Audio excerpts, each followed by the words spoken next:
자, 안녕하세요. 인류 역사상 가장 진기하고 재미있고 신기한 이야기들이 가득한 붓다로드에 오신 것을 환영합니다. 개인적으로는 이렇게 생각을 해보면 붓다로드라고 하는 이름을 잘못 지은 것 같기도 하고 저는 아라비안 나이트 같기도 하고 진짜 오래 갑니다. 아마 이렇게 가서 어느 세월에 우리나라까지 다 가겠나 싶은 생각이 들 정도로 계속 가고만 있습니다. 제가 개인적으로 사실 말씀을 드려야 될 거는 지난 시간에 사실 수나라의 어느 정도 틀을 끝냈어야 되는데 그게 잘 안 됐어요. 그리고 어떤 분은 그렇게 말씀을 하시더라고요. 그냥 좀 핵심만 딱 요약해서 하면 되는 거 아니냐. 그러면 논문을 봐. 논문을 왜 교양 프로를 보면서 그런 얘기를 해? 그럼 논문을 봐야지. 제가 논문을 또 얼마나 많이 쓰는데 제가 우리나라 인문학자 전체를 통틀어서 논문을 제일 많이 쓰는 사람인데 그래서 그렇게 얘기해야 될 부분이 있고 사실 여기에는 사실을 어떻게 전달하느냐의 이야기가 뿐만이 아니고 그 관련된 이야기들을 복합적으로 하면서 그러니까 스토리를 꾸려 나갈 수밖에 없어요. 그게 왜 그러냐면 이제 다 어느 정도 이상 현역이 아니거든요. 들으시는 분들도 현역이 아닙니다. 현역을 넘어서 예비군도 끝나고 민방위도 끝나고 지금 이거 다 이제 인생이 거의 끝나는 마당인데 이거를 뭐 써머리 하듯이 이렇게 딱 정리해서 그런 공부할 상황이 아니에요. 그리고 그런 공부 했다가 망합니다. 그 학교에서도 그런 공부 좀 하면 망하는 시절인데요. 그래서 이야기거리는 많고 저도 답답합니다. 그래서 수나라 이야기를 조금 더 할 거예요. 그리고 천태종 이야기 또 해야 됩니다. 천태종도 굉장히 중요하거든요. 천태지자대사가 중국 불교 어떻게 보면 시원을 열었던 마치 애플의 스티브 잡스 같은 그러한 식의 인물이에요. 그래서 지자대사에 대한 이야기도 사실 할 게 굉장히 많고 이 수나라라고 하는 게 저기 지금 뒤에 보시면 칠판을 우리가 새로 만들었잖아요. 깊은 뜻이 있어요. 이게 지금 가장 중요한 주제를 써놨잖아요. 370년 만에 통일이 됐어요. 위진남북조라고 하는 아주 기나긴 분열 시절이 있었고 그러니까 유럽 생각하시면 돼요. 지금 유럽 같은 데를 나폴레옹 같은 사람이 나와서 싹쓸이를 했다라고 보시면 돼요. 그게 그 방식으로 갈 거냐 안 그러면 다시 쪼개질 거냐의 기로에 있는 거예요. 유럽은 결국은 다 쪼개졌죠. 그러니까 로마라고 하는 강력한 게 있었고 한번 쪼개지고 난 뒤에는 다시는 뭐 이렇게 통합돼 있지 않죠. 그래서 그걸 통합하려고 열심히 노력을 해서 지금 뭐 EU 같은 걸 만들었고 또 이제 영국 같은 경우는 내가 굳이 거기 있어야겠어? 그래서 브렉시트를 해서 나가버린 거고 뭐 이런 여러 가지 사건들이 있죠. 근데 중국은 이때 이제 또 재통합이 되고 그 통합의 어떤 완성을 이룬 370년이면 굉장히 긴 거예요. 370년 동안 분열돼 있었던 상황에서 저게 통합이 효율적으로 작동할 수 있느냐? 그래서 수나라가 굉장히 중요한 겁니다. 진시황의 진나라라고 하는 것도 마찬가지 굉장히 중요한 거예요. 거기서 그 사람들이 조금만 삐딱하면 다시 재분열하는 상황들이 연출되거든요. 그래서 굉장히 위험한 상황에서 그걸 잘 처리해내는 게 수문제. 수문제. 그래서 수문제 얘기 지난 시간에도 했는데 뭐 잠깐만 해드리면 수문제가 천자 황제라고 자기를 얘기할 정도로 그러니까는 보살천자 자기 불교를 그 당시 쓸 수 있었던 지배 이데올로기가 없어요. 제가 전에도 말씀드렸지만 삼국지 나올 때 한나라 말에 삼국지 나올 때 벌써 유교가 거의 힘을 못 쓰고 있거든요. 통치 이데올로기 이런 거 작용 자체를 못 합니다. 그래서 그 다음에 유교가 안 되니까 위진남북조 시대 때 현악이라고 하는 그런 이제 노자 장자 주역 같은 것들이 유행을 했었고 그다음에 불교가 이제 힘을 받고 있는 그런 상황이고 그래서 이때만 하더라도 선택권이 불교밖에 없어요. 그래서 수나라에 저 통일군주인 이제 수나라 문제가 이제 불교를 통해서 결국 전체를 이제 화합시키고 하나로다가 370년을 쪼개져 있었는데 얼마나 서로 다양성들이 이렇게 돼 있겠어요. 그러니까 우리도 마찬가지예요. 남북한이 예를 들어서 370년 동안 쪼개져 있다가 통일됐다고 생각을 해보세요. 그걸 하나의 나라로 얘기할 수 있을까요? 지금 벌써 한 반세기 정도 지금 쪼개져 있으니까 벌써 상황들이 좀 많이 달라졌잖아요. 근데 몇백 년을 쪼개져 있으면 야, 이게 같은 나라 맞아? 이제 이런 생각들이 있겠죠. 그래서 그걸 어떻게든지 하나로 화합시켜야겠다. 근데 그 화합의 촉매제 역할을 하는 그게 불교. 만약에 유교로 했으면 저때 잘 됐으려는지 잘 모르겠습니다. 근데 불교는 사성평등이라든지 그다음에 또 어떤 작용들을 하냐면 이민족들, 그러니까 민족에 대한 것들, 그러니까 계급이나 민족이나 이런 것들과 평등이라고 하는 개념들이 굉장히 강해요. 유교 같은 경우는 중화주의이기 때문에 중국 사람들을 높이고 다른 사람들을 이렇게 좀 낮추는 게 있어요. 근데 저 시절만 하더라도 이민족이 벌써 한 370년 동안 북방에 있는 이민족들이 내려왔기 때문에 그 사람들을 차별할 수 있는 상황이 아닙니다. 그리고 아까 지난 시간에도 제가 말씀드렸지만 이 수나라 양제, 문제, 이 사람 아버지 성이 보유교라고 했었죠. 보유교. 그러니까 선비족이에요. 그러니까 자기네들이 이민족이라고 해요. 그래서 한족적인 개념으로는 처리를 할 수가 없습니다. 그래서 유교 같은 거 잘못 쓰면 나중에 어떤 일이 벌어지냐면 유교는 철저하게 중국 사람 중심입니다. 그래서 이민족들을 전부 다 낮춰보는 거거든요. 그래서 우리도 그런 거 있잖아요. 동이, 서육, 남만, 북적 한 번씩은 다 들어보셨을 거예요. 주변 사람들을 전부 자기보다 낮은 오랑캐로 보는 거예요. 그리고 그게 지금 현대 중국까지도 사실 유전되는 겁니다. 그래서 중국이 주변 국가들하고 평화롭게 가는 경우가 없어요. 현대 얘기하는 거예요. 현대도. 주변 국가랑 전부 마찰이에요. 왜? 서로 잘해보자라고 하는 게 아니고 너네는 우리보다 좀 나아라는 생각들을 계속 깔고 있는 거예요. 그래서 그게 유교는 저런 식 구조기 때문에 한족 중심일 때는 문제가 없는데 이민족하고 섞여 있을 때는 저거는 통치 이데올로기로서 작동을 못 합니다. 그래서 이제 불교 같은 경우는 어차피 부처님이 주장하신 것 자체가 뭐 남녀평등이라든지 사성평등이라든지 뭐 민족과 뭐 이런 거 신분 이런 거 다 필요 없고 그냥 불교 안에서 그대로 평등하다라고 하는 그런 개념성이 있고 이게 어떻게 보면 근세인식이에요. 요즘 들어서 나오는 그러니까 민족이나 성이나 뭐 이런 차별들을 다 넘어서는 얘기 때문에 그걸로 이제 통일의 지배 이데올로기로서 작동력이 충분히 가능하고 그걸 이제 수나라 문제가 선택을 하는 거죠. 그래서 자기는 천자보살이야 라고 얘기를 하는 거고 그리고 이 양반이 이제 선택하는 게 아쇼카가 차지하는 역할이 굉장히 큽니다. 불교적으로. 그래서 양무제 얘기할 때도 양무제가 추구했었던 이 이상적 모델이 사실은 아쇼카왕이에요. 아쇼카왕. 그리고 우리나라의 성왕, 백제 성왕, 아쇼카 왕이에요. 그래서 전륜성왕.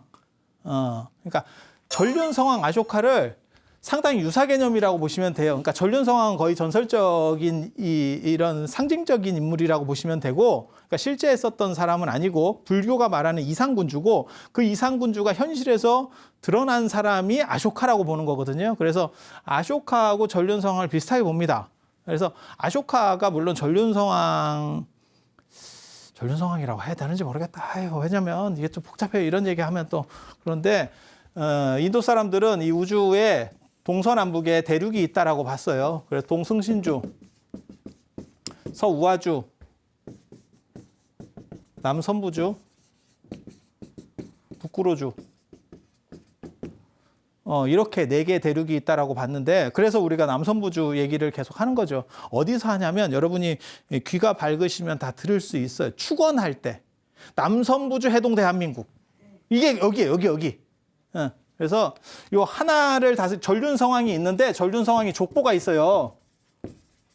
그래서 하나의 대륙을 다스리는 사람이 천륜, 2개면 그 다음에 동륜, 3개면 은륜.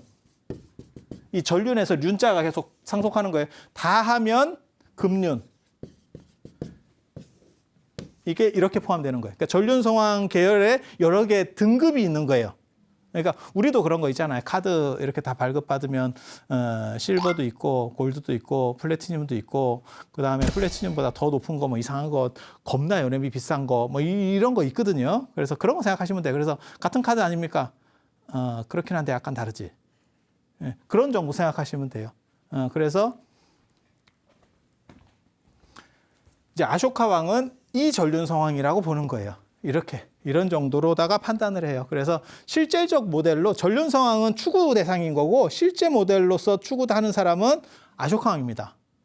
그래서 전륜 상황에 대한 추구는 저 시절에 다 했어요. 우리나라도 신라의 진흥왕도 그렇고 그다음에 진평왕도 그렇고 그리고 선덕여왕도 저런 전륜 상황을 추구해. 나중에 이제 우리나라에서 다시 또 얘기할 거예요. 한국에 대한 이야기를 할 때 할 거고, 그다음에 백제 성왕도 그런 거였었고, 그다음에 그게 중국에서 가장 영향력을 끼친 사람은 그런 틀을 제시하는 데서 끼친 사람은 양무제라고 하는 분이고, 양무제가 그런 식으로 사실 정치를 굉장히 잘했기 때문에 그 영향력이나 파급 효과가 굉장히 커요. 그래서 수문제 입장에서는 그걸 또 이제 좀 닮아가는 앞에서 잘한 사람이 있으면 아무래도 영향을 받게 마련이거든요. 그래서 뭐 하는 거냐면 사리를 갖다가 전국에다가 이렇게 사리를 모시는 그런 절을 지어가지고 사리탑 만들고 이런 행동들을 합니다. 수문제도.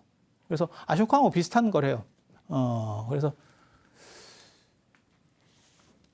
저런 작업들을 하면서 그게 불교가 이제 지배 이데올로기다라고 하는 걸 보여주는 것도 있고 저 앞에 뭐가 있었냐면 제가 중국 불교사 얘기할 때 저 앞에 뭐 얘기했냐면 북제무주의 패불.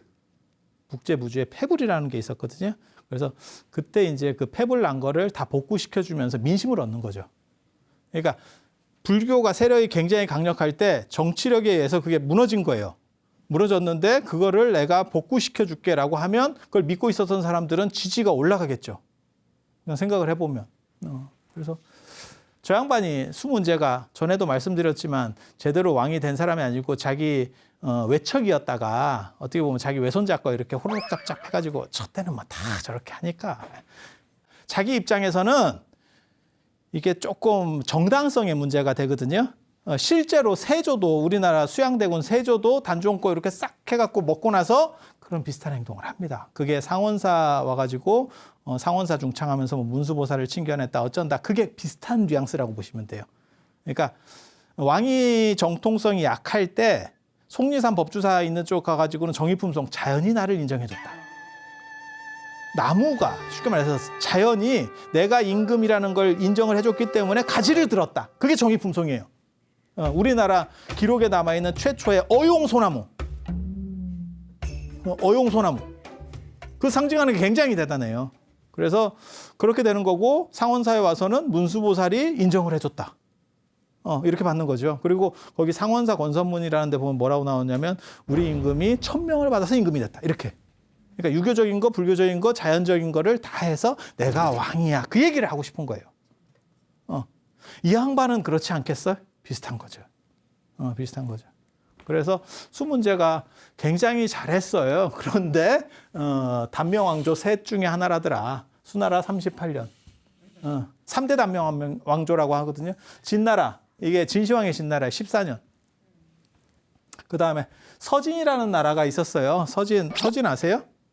꽃보다 할배 이서진 뭐 이런 거 말고 서진이 누구냐면 서진이 어떤 왕조냐면 위나라, 조조의 위나라 이렇게 삼국지 맨 마지막에 보면 사마씨가 이렇게 또 후루룩 짭짭 하잖아요. 이렇게 하다가 싹 해가지고 그게 서진. 서진도 얼마 못 갔어요. 그래서 저걸 이제 3대 단명 왕조라고 하거든요. 그런데 사실 알고 보면 수나라가 제일 짧죠. 어떻게 보면. 수나라가 어떻게 보면 제일 짧아요. 왜냐하면 서진도 짧기는 한데 서진 나중에 뭐 동진하고도 연결돼서 이렇게 좀 가는 부분이 있고 그다음에 진시황의 진나라 같은 경우는 진나라 굉장히 오래 갔다가 통일되고 망했다는 거지. 그러니까 뭐하고 똑같은 거냐면 신라가 계속 나라가 왔다가 통일되고 나라가 꼬꾸라졌어요. 그거는 사실 별로 아쉬울 게 없죠. 그래서 약간 달라요. 수나라가 어떻게 보면 최고 단명 왕조고 370년 만에 통일을 하니까 중국이라고 하는 땅덩어리가 3개입니다. 만리장성이라고 하는 게 있고 이 밖에 유목민들 그 다음에 황하 그 다음에 여기 양자강 그 다음에 여기 회수 이 회수까지를 대충 이렇게 치면 여기를 화북 강북이라고 하는 화북 여기가 이제 싸이 선생님께서 말씀하셨던 강남 여기 강남스타일 이렇게 땅값 비싼데 이렇게 실제로는 여기가 주류거든요. 근데 위진 남북조 시대 때 얘네가 내려왔단 말이에요. 그리고 여기에 있는 한족들은 쫓겨서 도망가서 이게 동진, 저 서진 다음에 들어서는 동진 왕조가 쫓겨서 내려갔단 말이에요. 그래서 여기서 수백 년 동안 있다 보니까 여기가 어떻게 보면 한족같이 된 거예요. 그래서 그 전에는 원래 중국이 요만했는데 위진 남북조 370년이 끝나고 나니까 중국이 이만한 중국이에요. 이걸 저는 뭐라고 얘기하냐면 공룡의 탄생이다. 중국이 로마를 이길 수밖에 없었던 두 가지 이유가 있거든요. 저 시절에 로마 쪽을 보면 서로마 동로마하고 쪼개져서 로마가 힘을 못 쓰고 약간 메롱 상태에 있었고 중국은 떡대가 3배로 커지고 있어요. 지금도 마찬가지지만 중국이 미국 다음으로 전 세계에서 뭐 두 번째 강하네 어쩌네 한 이유가 뭐예요? 떡대죠. 저 1인당 국민소득 이런 건 우리나라보다도 한참 안 되는 거잖아요. 떡대가 큰 거잖아요. 떡대가. 그 떡대의 기반을 만들었죠. 기반을 만들었죠. 그래서 이렇게 되면 뭐가 있냐면 이 세계 문화층을 어떻게 융합할 것이냐라고 하는 게 굉장히 큰 화두로다가 내려가는 거예요. 화두로. 그걸 수 문제가 해내는 거예요. 수 문제가 그 기틀을 다 다져요. 다 다졌는데 그 아들이 수양제가 다른 방식의 후루룩 잡잡을 했죠. 그냥 말아먹은 거죠. 당대에 말았죠. 아버지 고생 많이 하셨어요. 어떻게 보면 참 아쇼카 왕 아버지하고 똑같은 거잖아요. 아쇼카 왕 기억나십니까? 아쇼카 왕 아버지가 빈두사라 왕 아들을 열심히 노력해서 101명을 낳았잖아. 아쇼카 왕이 싹 죽였잖아. 싹 죽였잖아. 아버지가 그렇게 힘들게 공을 들였는데 보통 노력에 요즘 같으면 진짜 국가적으로 상을 줘야 될 거예요. 지금 우리나라가 저기 0.84인데 합계 출생률이 지금 0.8 나라가 없어진다 하는데 101명을 낳았어요. 야, 개도 그만큼 못 낳겠다. 그런데 그렇게 힘들게 아버지가 위협을 쌓았는데 싹 양제 비슷합니다.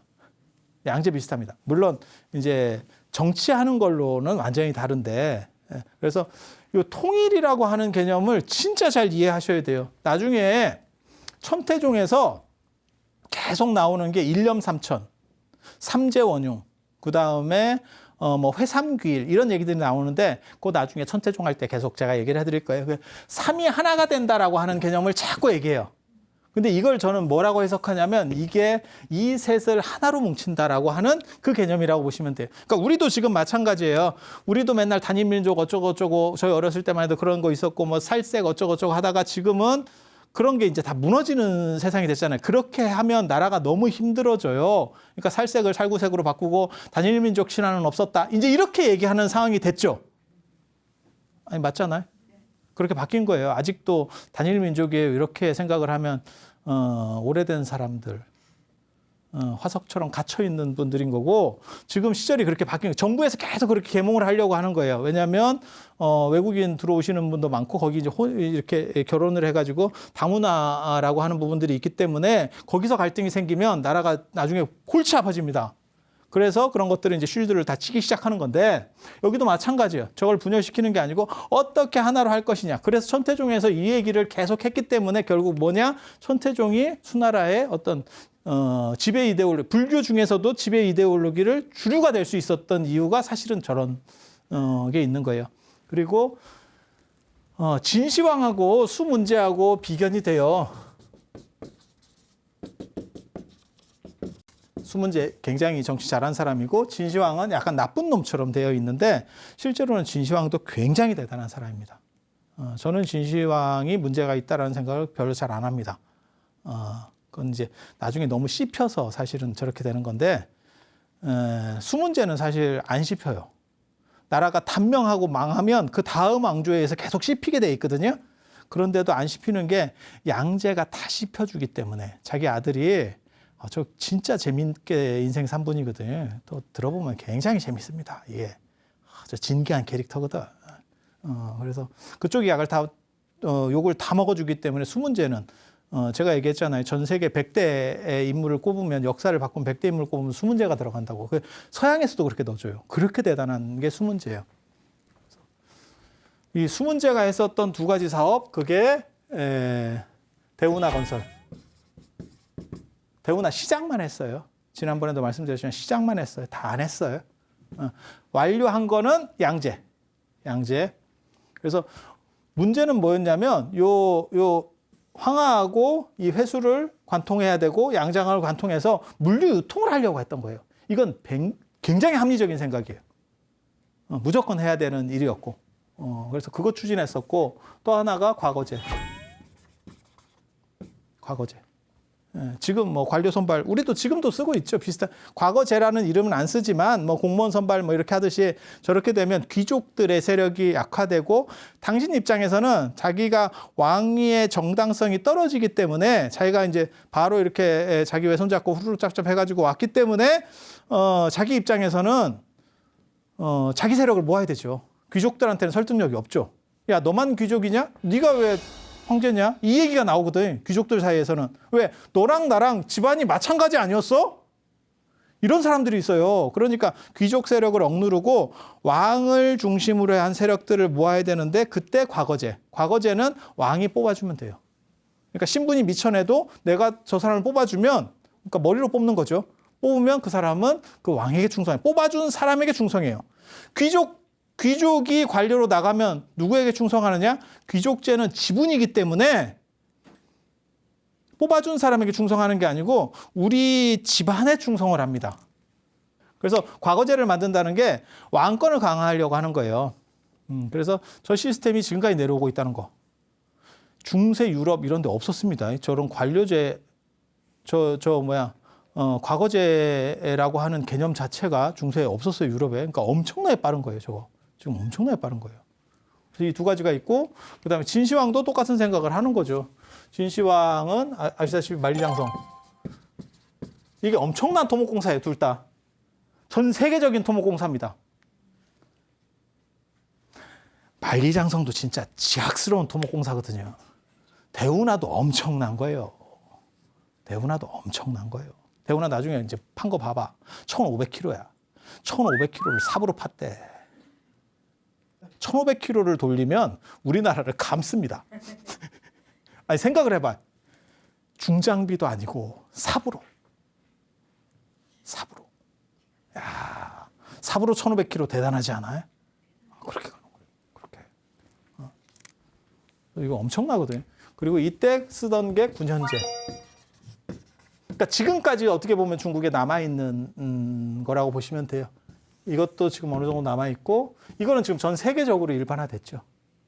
군현제. 물론 이름들은 약간 다르지만 저거 그냥 일반화돼 있죠. 그리고 저것도 군현제라고 하는 것도 마찬가지예요. 황제가 이렇게 땅을 다스리면 여기에 봉건 제후들이 있는 거죠. 이 제후들이 조금만 황제가 이렇게 좀 회롱회롱하면 이거 치고 올라와 버리거든. 그러니까 안 되겠다. 이걸 전부 군현으로 바꿔가지고 관리를 다 임용을 해야겠다. 지금 우리가 보는 것처럼. 그러면 한 사람이 치고 못 오죠. 뭐 전라도 도지사, 경상도 도지사 이런 분들이 제가 대통령 어떻게 해보겠습니다. 이렇게 나오기 굉장히 어렵거든. 지금 다 이렇게 좀씩 나눠져 있으니까. 그렇게 해서 그러니까 옛날 사람들이 저 제도를 왜 만들었느냐? 황제권 강화예요. 정확하게 말하면 황제권 강화. 그런데 합리적이기도 했다. 그러니까 지금까지 쓰고 있죠. 그래서 그렇게 해서 수나라가 지배 이데올로기가, 그 수나라의 천태종이 나중에 지배 이데올로기로 될 수 있었던 건 사실 이 세 가지를 다 평등구조에서 합의시킨다라고 하는 거예요. 천태사상에서 굉장한 타견이에요. 그리고 그걸 개성하는 게 나중에 이제 화엄사상이고, 그래서 화엄사상이 당나라 때 지배 이데올로기 비슷하게 될 수 있었던 이유고, 이게 이제 나중에 우리 삼국시대 때, 삼국 통일하고 나서도 비슷한 상황이 벌어지는 거예요. 화엄사상. 이렇게 가는 거고, 저 대운하를 완성하는 건 사실은 수양제인데, 이 수양제가 너무너무 여러 가지를 벌렸어요. 그 중에서 제일 이해할 수 없는 게 만리장성 수축입니다. 저건 미친 짓입니다. 저는 청나라가 잘했다고 생각해요. 청나라처럼 만리장성 밖으로 나갈 수 있는 게 중요한 거지. 만리장성을 수축한다는 건 뭐냐면, 수나라 자기네 지금 황실이 여기서 내려온 사람이거든요. 여기에 만리장성을 수축하고 있다는 얘기는 뭐냐면, 이걸 보수하고 있다는 게 돈도 경제적으로 많이 드는 일이지만 여기를 포기하겠다는 얘기예요. 미친 짓입니다. 그러니까 세계적 경영이라는 개념이 떨어지는 거예요. 그게 어떻게 보면 수양제의 한계적인 거예요. 자기 아버지하고 달라요. 그릇이 다릅니다. 자기 아버지하고 그릇이 다릅니다.